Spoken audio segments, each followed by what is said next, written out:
Police say he shot two teens who were stealing packages. This story right here is exactly why people are fed up.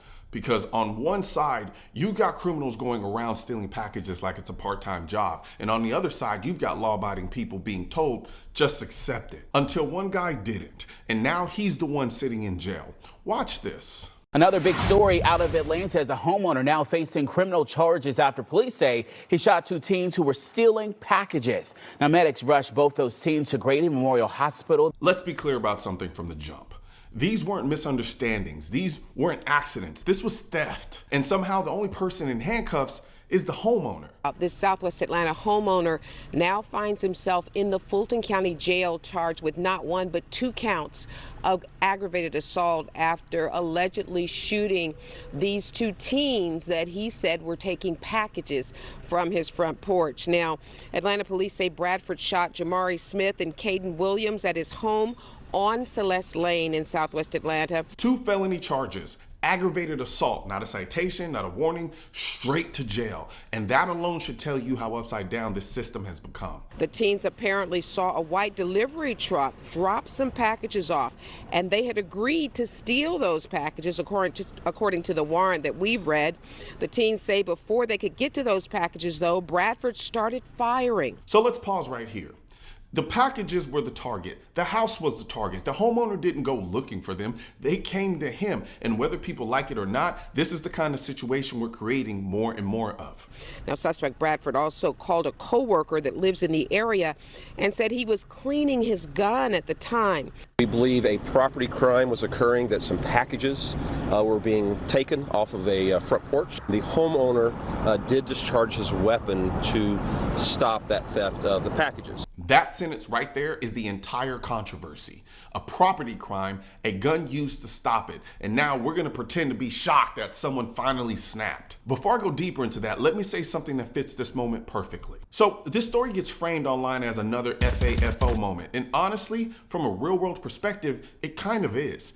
Here's the part nobody wants to say out loud. As long as there are no consequences for this behavior, people are going to keep doing it. If you can steal packages all day, post it online, laugh about it, and then walk away, why would you stop? FAFO, as you see right here in my hat, doesn't mean shoot first. FAFO means actions have consequences. It means if you go onto someone's property, take something they work for, knowing full well that they could be confronted, you made a decision. You decided that package was worth the risk. And if people truly understand that stealing from someone's home might come with serious consequences, a lot fewer people would be doing it. And that's what FAFO actually represents. Not bravado, not ego, not rage. It's deterrence. And that's why I created the FAFO collection for people who are tired of being told to just accept lawlessness. These come in hats, shirts, hoodies, drinkware, you name it. So I'm gonna put a link in the description for shop.mrcolionnoir.com and go check them out. Also, in that shop.mrcolionnoir link is gonna be my favorite wireless Bluetooth in-ear hearing protection, the AKT1 Blackouts, which I like to call the AirPod for shooters because they actually protect your hearing while you can take phone calls, listen to music, they enhance your hearing by 6 times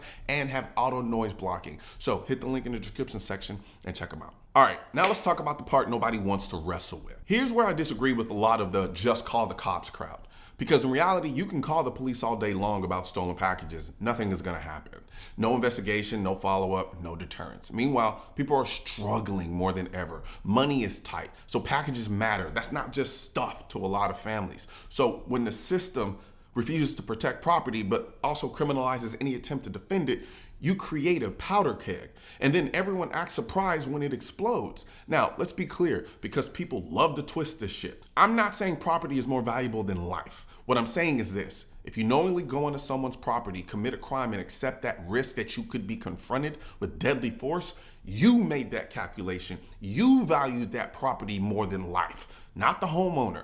And here's the part the law refuses to acknowledge. Responsibility keeps getting placed on the law-abiding, while criminals get treated like unpredictable weather. Every time I do one of these videos, I'm explaining to responsible gun owners, you have to remember this law, you have to think about that statute, you have to retreat here, you can't do this, you can't do that. And I get it.